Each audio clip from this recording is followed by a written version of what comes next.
이게 그 다음요. 다음. 예, 이 내용이 민노총 간첩단 사건입니다.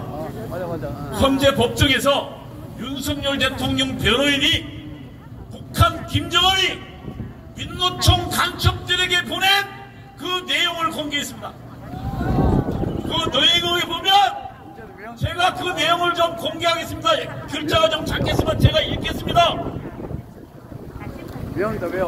윤석열 놈이 당선되어 친미 사대적이고 반민중적이며 반통일적인 보수 정권이 들어서 집권 초기부터 윤석열 패거리에 대해서 실천 투쟁을 조직적으로 전개하라. 그리고요, 그 뒤에는 이런 내용도 있습니다. 윤석열 놈과 일가족들, 측근들의 정치 추문과 부정부패를 집요하게 물고 늘어지면서 윤석열 탄핵 투쟁에 불씨를 불태우고 제2 촛불 항쟁 같은 대중적인 항거운동을 조직하라. 이것이 북한 김정은이 민노총 간첩단에게 보낸 지령문들입니다. 여러분, 민노총이 윤석열 대통령은 이렇게 이야기했습니다. 대한민국의 모든 혼란의 주범은 북한 김정은의 지시를 따르는 주사파 간첩들의 선동대목이라고 이야기했습니다. 여러분, 맞습니다. 저는 윤석열 대통령의 이 판단이 맞다고 생각하는데 여러분 동의하지 않으십니까? 여러분, 3월 10일 날 윤석열 대통령이 당선됐습니다. 그런데요, 이 뒤에 내용 보십시오. 민노총 투쟁 결의문인데 3월 24일자 뭐라고 나오냐면 우리는 윤석열 퇴진을 위해서 4년 내내 투쟁하겠다고 이야기했습니다. 보름만에 나온 선언문입니다. 북한의 지시에 따른 거죠. 그리고요, 이태원 참사가 터졌습니다. 윤 대통령 이태원 되자마자 참사가 터지니까 북한이요, 이거를 이태원 촛불 참사. 사태처럼 만들어라고 하면서 구호까지 지시했습니다. 구호를 뭐라고 지시했냐? 북한 국민이 지령입니다. 죽어간다. 퇴진이 추모다. 여러분, 그 민노총 뒤에 있는 민노총 행동대원들. 집회 현장에 한번 그거 보십시오. 그림 좀 키워보세요. 이거 보세요. 퇴진이 추모다. 네. 북한이 지시한 내용입니다. 네, 북한이 그리고요, 지시한 대로 그 그대로 밑에 했습니다. 보세요. 국민이 죽어간다.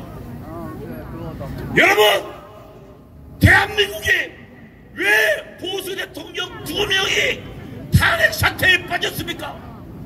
그거는 주사파들, 그들의 반란이고 그들의 내란 때문입니다. 여러분, 맞습니다. 여러분, 대통령은 이 주사파랑 싸우다가 지금 감옥에 가 있습니다. 대통령의 계엄 포고문에 보십시오. 이 반국가 주사파들을 때려잡겠다고 했는데 그들이요, 대통령의 충정을 뭐라고 했습니까? 내란으로 몰아붙였습니다. 맞아요. 여러분, 처음에는 우리는 몰랐습니다. 그러나 지금 최근에 헌법재판소를 통해서 그 사태들이 하나하나 드러나고 있어요. 맨 대통령을 내다로 온 것 중에 하나는 제일 첫 번째가 정치 체포하랍니다. 여러분, 이 메모는 국정원 1차장이란 홍장원이란 놈한테 나왔습니다. 그런데요, 그 놈의 메모는 4개가 있습니다. 간첩을 안 잡죠. 그리고요, 가장 중요한 메모는 박선원한테 올려갖고, 원래 국방부 장관은 정치인들 동향 파악하라고 했어요.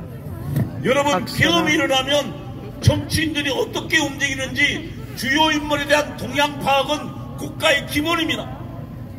그리고 그것을 홍장원한테 한 것도 아니고 방첩사에게 했어요.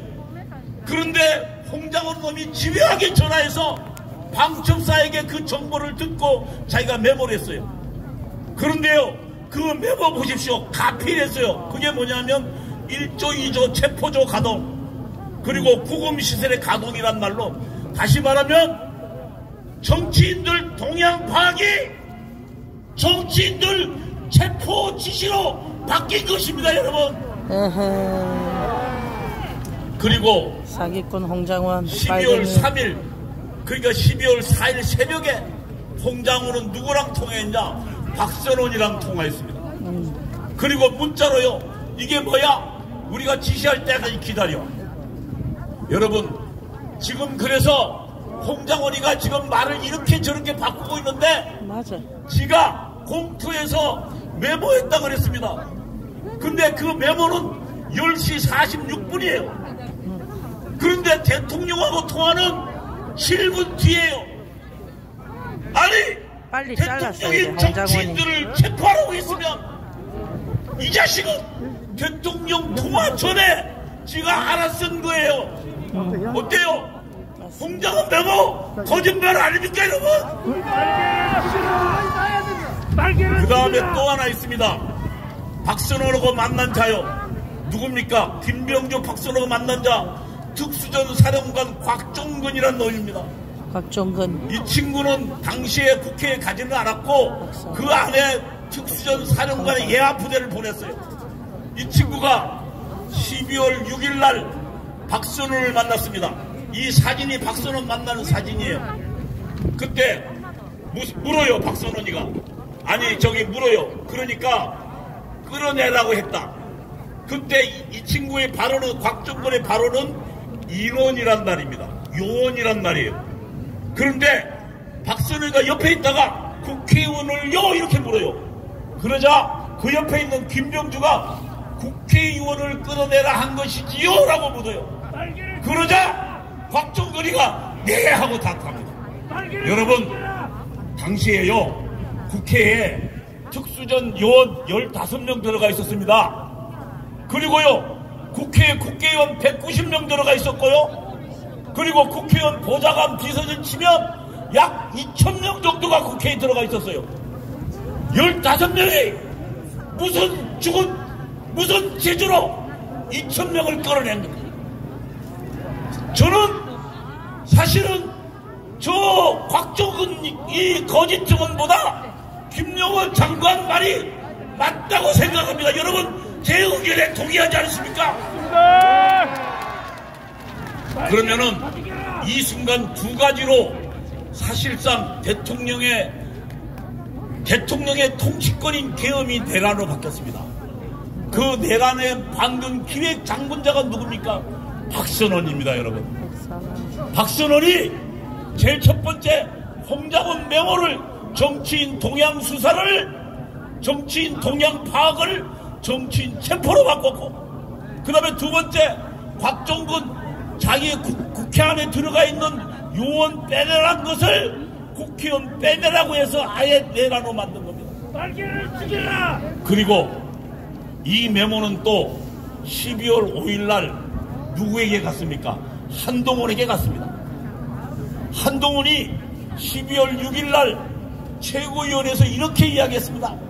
자기가 가장 신뢰할 만한 사람에게서 정치인 체포 지시를 받았고 한동훈 자기를 체포하라는 지시를 받았다고 얘기 들었다는 거예요. 여러분, 그래서 김재원 최고위원이 물었습니다. 아니 그러면은 여인영이냐 방첩사령관이냐? 아니라. 그러면 아니면 둘 중에 하나인데 누굽니까? 홍장원 저 친구의 거짓 메모를 한동훈에게 들어갔습니다. 그리고 한동훈은요 아주 길길이 뛰면서 대통령을 직무정지시킨다고 이야기하고 대통령을 체포하는데 그리고 탄핵을 찬성하는데 가담했습니다. 한동훈이도 죽여라! 여러분, 날개를 죽여라! 이 홍장원 메모는 한동훈을 통해서 이 국민의 힘을 분열시키는데 결정적인 역할을 한 겁니다. 그러면은 여러분, 대통령의 계엄을, 나라를 살리기 위한 계엄을, 이거를 내란으로 바꾼 프레임 기획자가 누굽니까? 박선원입니다, 여러분. 박선원. 저는 분명히 외칩니다. 반란 기획 박선원을 처단하라!